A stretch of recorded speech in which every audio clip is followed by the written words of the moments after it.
جو لوگ بڑے بن بیٹھے تھے وہ کمزوروں سے کہیں گے کہ بھلا ہم نے تم کو ہدایت سے جب وہ تمہارے پاس آ چکی تھی روکا تھا؟ نہیں، بلکہ تم ہی گناہگار تھے۔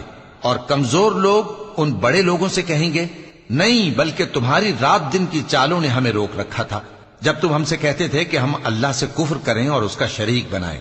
اور جب وہ عذاب کو دیکھیں گے تو دل میں پشیمان ہوں گے اور ہم کافروں کی گردنوں میں طوق ڈال دیں گے۔ بس جو اعمال وہ کرتے تھے انہی کا ان کو بدلہ ملے گا۔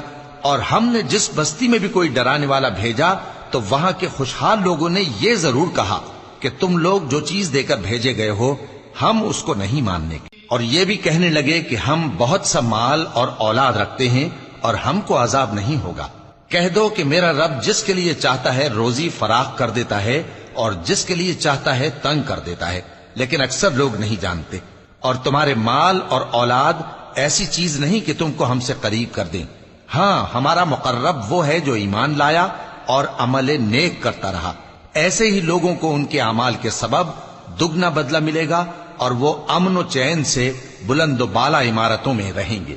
جو لوگ ہماری آیتوں کے سلسلے میں ہمیں ہرانے کی کوشش کرتے ہیں وہ گرفتار عذاب کیے جائیں گے۔ کہہ دو کہ میرا پروردگار اپنے بندوں میں سے جس کے لیے چاہتا ہے روزی فراخ کر دیتا ہے اور جس کے لیے چاہتا ہے تنگ کر دیتا ہے، اور تم جو چیز خرچ کرو گے وہ اس کا تمہیں عوض دے گا، وہ سب سے اچھا رزق دینے والا ہے۔ اور جس دن وہ ان سب کو جمع کرے گا پھر فرشتوں سے فرمائے گا کیا یہ لوگ تم کو پوجا کرتے تھے؟ وہ کہیں گے تو پاک ہے، تو ہی ہمارا دوست ہے، نہ کہ یہ، بلکہ یہ جنات کو پوجا کرتے تھے اور اکثر انہی کو مانتے تھے۔ تو آج تم میں سے کوئی کسی کو نفع اور نقصان پہنچانے کا اختیار نہیں رکھتا، اور ہم ظالموں سے کہیں گے کہ اب دوزخ کے عذاب کا جس کو تم جھوٹ سمجھتے تھے مزہ چکھو۔ اور جب ان کو ہماری روشن آیتیں پڑھ کر سنائی جاتی ہیں تو کہتے ہیں یہ ایک ایسا شخص ہے جو چاہتا ہے کہ جن چیزوں کی تمہارے باپ دادا پرستش کیا کرتے تھے ان سے تم کو روک دے۔ اور یہ بھی کہتے ہیں کہ یہ قرآن محض جھوٹ ہے جو اپنی طرف سے بنا لیا گیا ہے۔